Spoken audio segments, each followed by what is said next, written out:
Ladies and gentlemen, we are back here at the 42nd annual David E. Grange Best Ranger Competition.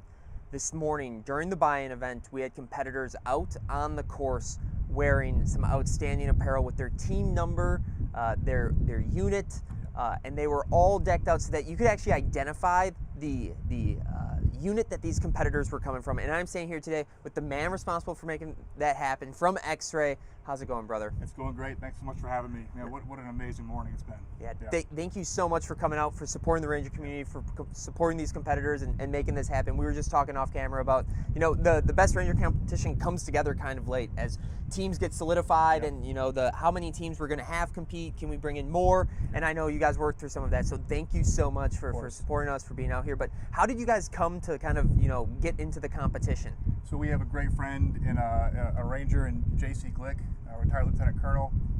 He hooked us up with Candace Bryant, who kind of heroically ran this event for, I think it's the first 30 years or so. She's a wonderful, you know, just go-getter, and she brought us in to help with some merch in year one, and then hooked us up with Trenton to, you know, and TNRA, who needed some help on day one and wanted to outfit the guys and needed to put a lot of shirts together on short notice, basically, and we were happy to step in and get that done. Our production process allows for it. That's fantastic. And what does Exray do as a whole, outside of just the shirts for the boys today? As a whole, we are an American performance apparel company, but our focus is on custom unit gear and down to the individual small team. So we serve down to the squad level typically. We'll do squads, platoons, companies all the way up to battalion, and so we provide a free design service. We work with those units to get a custom unit apparel program together on whatever apparel they might want from our catalog. We put up a private web store and let individuals from the unit order for themselves at any time. That's fantastic. So I'm a company commander. I've got, you know, my logo, my mascot for my company, or my platoon, or even my squad. I could reach out directly and say, like, hey, this is kind of what we're thinking, and you kind of bring that to life and then create like an apparel line just for that. That's right. That community. Even if you don't have a logo, you have an idea for one. We have some people that go to AI first, and that's fine, but we can do a little bit of a better job with real humans. And ultimately, we do put that on whatever apparel you might want from our catalog. You get to select that for yourself, and then put that in a store. And no minimums. No one's doing a roster, cash collection, or a gear handout. Yeah. I have a box from my my last deployment in 2014. That's in my closet still. I don't have the heart to throw all the shirts out. But you know, no one's ever going to pay me for them or pick them up. And that's a nice reminder for me every time I get in there and my wife asks me to throw it out. Why we exist as a business. So What makes like X-Ray's apparel different from, you know, a normal T-shirt I might find at the PX? Well, we do offer those normal T-shirts too. We try to make some things affordable for everyone. We do serve a lot of, we serve the entire military, so we want to be able to have things that are affordable down to the E1, E2, E3 level. But we also manufacture our own proprietary line here in the U.S. So we have proprietary fabrics that we've sourced. We've made sure the fit is ideal for really any body type in the military. You can see today there are guys that are just absolute gigantic monsters and guys that are lean and small and everything in between. So we wanted to have something that was pretty universal, looks great no matter what shape you are, and then performs in really tough environments. And that was great to see today. This was a tough environment. Absolutely it was. No, it is fantastic to see. And you know, one thing that's always stood out in the competition is, you know, sometimes during these events you can't tell who's who in the zoo, and it gets, you know, frustrating as someone just viewing, even here, to say like, who is that, where are they from? And this morning it was crystal clear. You could see it on their chest, you could see it on their shirts, and I am certain that those are shirts they're going to wear for the rest of their life. It was just great that they survived the event. You know, I think we know we've made a good product, but you know, to see what it was put through this morning, I think this morning it was at 4 or 5 miles in a plate carrier to start, right? And then they took them in the water and swam in them, and then some teams I think ended up doing about 30 total miles today, wearing plate carriers and kit and sandbags and water cans, in the water, out of the water. So you know, we wanted to put our shirts through a test, and we've tested them out, but there's no way we could have reproduced a test like this.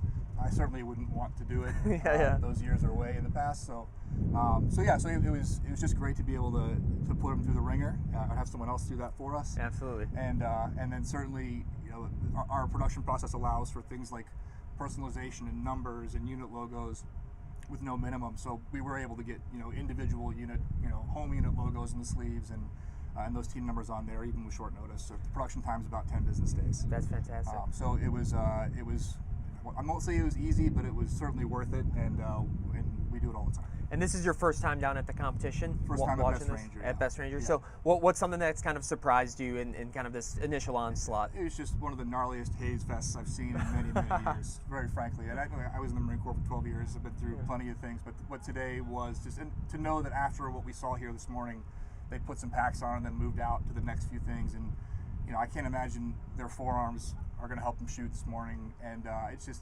truly a testament to how rugged and prepared these guys are. So just really, really impressed by the whole thing. Well, thank you so much for everything you've done for these Rangers this weekend, for supporting the community, and thank you for coming out. And definitely, if you need apparel, you need someone to design yourself, look up Exray, give them a shout, and you know, reach out and use a real American business. And definitely not the AI. That's a takeaway I'll always have. So I appreciate you, brother. Thanks so much for having thank you so much for being out here. Thanks, guys. Absolutely. So right now we have a score update that just rolled in. We're going to run through this score update, and then I'm going to bring up Sergeant Major Klein here in a second to just talk through some of the things he's seen out there on course today. So as it stands right now, and maybe we can blow this up on the screen for the full-size viewing. First place, Team 50. Second place, Team 49. Third place, Team 43. Fourth place, Team 16. Fifth place, Team 30. Sixth place, Team 51. Seventh place, Team 46. Eighth place, Team 51. Ninth place, Team 36. 10th place, Team 55. 11th place, Team 26. 12th, Team 24.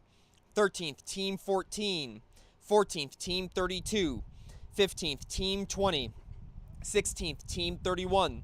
17th, Team 53. 18th, Team 19. 19th, Team 47. 20th place, Team 8. Moving on to 21st place, we have Team 23. 22nd place, Team 13. 23rd place, Team 41.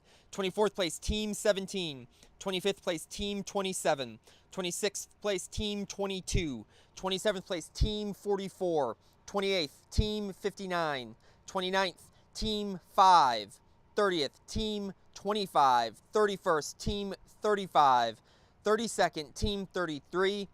33rd, Team 45. 34th, Team 6. 35th, Team 15.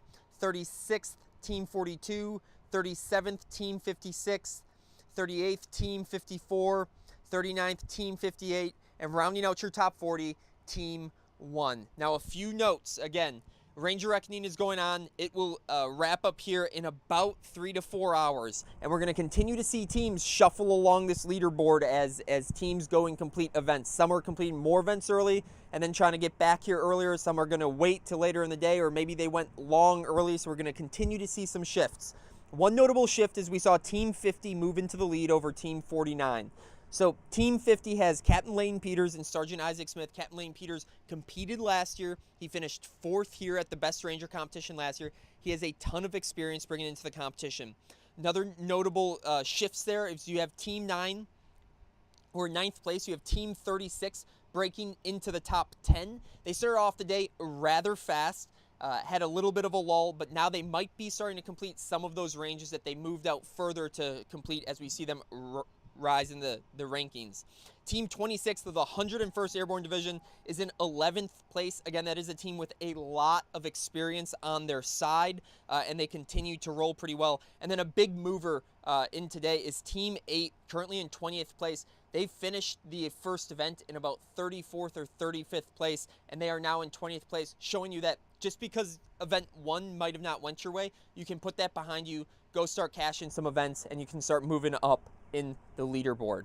Now with that, again, the top 3 currently is Team 50, Team 49, and Team 43 of the 75th Ranger Regiment, 75th Ranger Regiment, and MCOE. And with that, I would like to welcome here today Sergeant Major Klein. Sergeant Major, Thanks welcome. For having me. Absolutely. We'll come in a little closer. We got a tight shot here, but no worries. Sergeant Major, first, 2 times, 3 times competing? How many times have you competed? 3 times. 3 times competing. Yeah. And what kind of stands out to you as like some big differences from those times you competed to what we're seeing right now? ARTB put together a smoker this year with the buy-in, which is unreal, with the long haul, and then going straight into all of the running for the Ranger Reckoning. And the Rangers just aren't the typical shooting ranges like we've seen in the past. They are still getting after physical events. So going around watching some of the 101st teams and some of the other guys go through, like, those guys are feeling it at this point because it's a brutal competition this year. How are teams handling the heat out there right now? Do you see anybody like mitigating for the heat, or do you see it affecting them? How are they kind of handling it? I mean, with all the movement, like, it's really a lot of open areas, so they're not able to find shade as much as I've seen them in the past. I have seen a lot of teams complain about cramping, but usually when they stop, you can see them immediately find shade. They're always getting off their feet. They're always kind of getting their, trying to rest their legs. But the heat is definitely a factor because this, I've been down here for about a week, and this is about the hottest day it's been since I've been down here. So I know that's affecting all the teams. They seem to always order hot weather just for this weekend. I don't know there's not a cloud in the sky, and the hottest day it's been for the last week. So they ordered the perfect weather for the best ranger. That's right. When you look at day one and some of those ranges and events you went and saw today, what was one that really stood out to you and was kind of cool to watch? Being a light infantry guy, seeing the Bradley was pretty cool. Nobody ever gets experience on that, and like we never get to play with that. So seeing those guys actually get out there and get in a Bradley and kind of move the coax and engage the targets, that was actually a pretty cool range and something that not a lot of people ever get to do. That's fantastic. How do you think the team dynamic, especially day one, plays into like how these teams kind of move through and progress here? But then also, what should we expect from those team dynamics as they get back to the pit and start resting up before the night road march? I mean, every team, every division, every unit's putting their most closely physically matched people together because that's just how it kind of goes. But I mean, at some point, somebody's always going to feel strong and someone's going to feel weak. So as long as the strong person can kind of, encourage the other guy to kind of keep going along and not get down and negative on them, I think the teams will stay together well, and nobody will get down because if one competitor's doing really well and one competitor's not, and they kind of start having that bickering back and forth, just that kind of mental stress that kind of builds, just compounds the physical stress they're going through. So I've seen all the teams that I've seen so far, it seems like the teams are talking well, whether they're doing, one guy's doing well and one guy's doing not. But I haven't seen all the teams, and it's still relatively early in the day, so it's getting hotter and the water's getting shorter, so it could affect them later on. Yeah. What as you kind of look for indicators of the competition here in day one of like what a successful team may look like, what are some things at the end of day one we should look at as we go through the scores and the movements? So with the way the Ranger Reckoning is, it's kind of hard to kind of judge how quickly or how well they went through the ranges, because I was at the WTC and I saw one team literally run by every obstacle. They just basically kind of said, hey, we're going to show up, but we're just going to take this L, I think, to save themselves for later on in the ruck march. I mean, that's a game plan. So as typically in the past, if you saw somebody get to ruck hold pretty early, like, hey, those guys are doing pretty well, they're moving pretty quick. With Ranger Reckoning, it's anybody's game this year. Yeah. I mean, there's no one big weighted event because, ARTB was pretty straightforward with weighting this year. Yep. So there's no one big event. So you can take longer and score well in every event and maybe get to ruck hold a little bit later and probably still be set up for success. So I kind of like the new format because one event can't get you to day two. It's really, you got to show up all day and perform. Yeah. What did you help out this year with the 101st train up? I did. Yeah. What can you just walk people through what kind of that train up looks like from like a division level and how we think about training these soldiers to be ready for this weekend? Yeah, I mean, the 101st pretty much went all in this year. They gave us 2 strength and conditioning coaches that, they did work with the brigade that they were attached to, but, kind of the afternoons they were dedicated solely to the best ranger teams. They gave a couple physical therapists, so, on those hard training days that they got the good recovery so they can keep training hard every week. We had a nutritionist who was down in the weeds with them, especially because ARTB allowed all the outside foods and supplements this year. They were big into like, hey, when should we eat this? When should we eat this? How much should we intake? So we had all the, the outside resources for the competitors. But obviously coming back as a competitor, talking with those strength and conditioning coaches, anybody in the civilian world has no idea what it takes to train for Best Ranger. And when I talked to the strength and conditioning coaches, like, this is because the program that they were going off of was like, that's about half of the volume they need to be doing. And the guys were like, that's not real. You can't increase that. I was like, oh yeah. So they went all in. The competitors hit it. They were doing it hard. They had a really great train up this year. we had a lot of past competitors come back this year, and they're like, this is one of the best train-ups we've had. They said they felt more prepared this year than they have in the past. So, kudos to the 101st because they went all in this year, and they gave the teams all the resources they needed to really be successful this year. That's fantastic, and I think you see it paying dividends right now in the way your teams are performing and moving up the ladder from the 101st and being like reliably kind of in that position right now. But those things can change. There can be big swings. Yeah. We can see it go two ways, and anything's still possible out here over the next 2 days.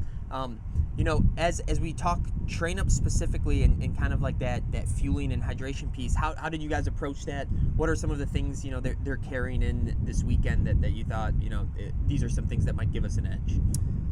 We really talked about all the the carb supplements. In years past when you were limited to 7 MREs, you really kind of had to pick and choose what you got, and then kind of figure out how to do it the whole time. But they've brought in whether it's Martin gels or goo gels or the blocks, the easily stuff they can throw in a pocket or in their camelback to kind of fuel them while they're moving.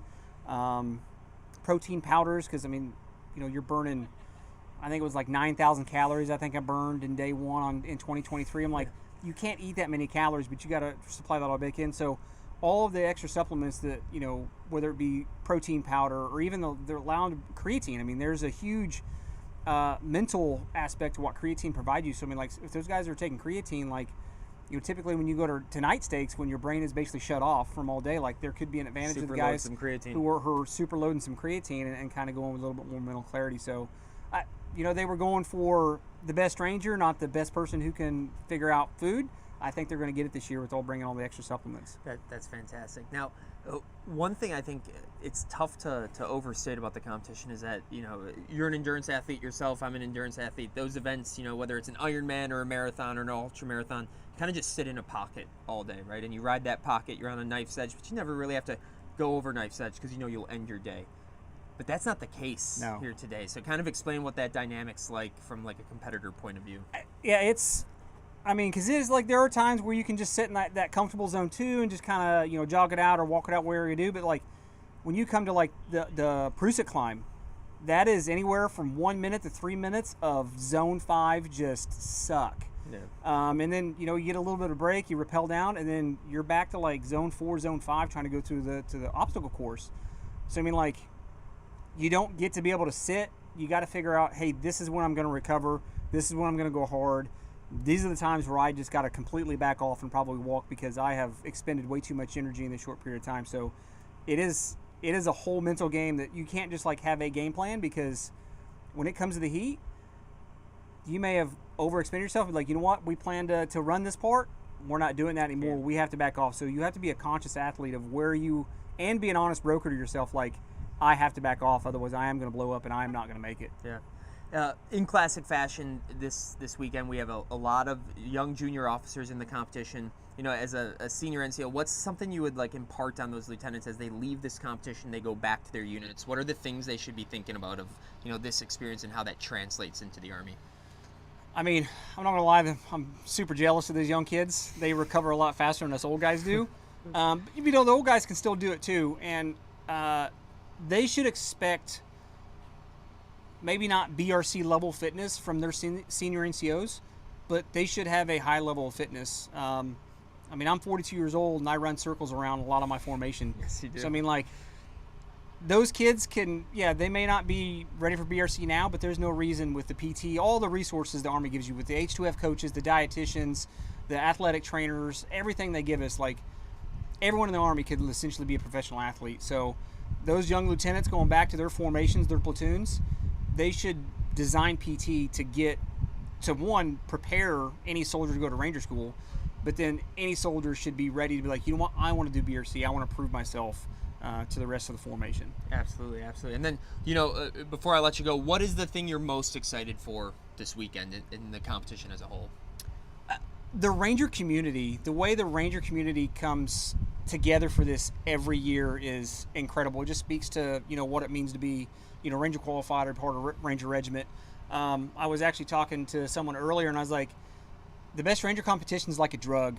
Once you get a taste of it, you can't put it down. Yeah. You can't get away from it. Somehow you always find yourself back here at Fort Benning for the Best Ranger competition, and you just watch these phenomenal athletes get after it and show the world that, you know, we are the greatest Army, and these are the examples that they see.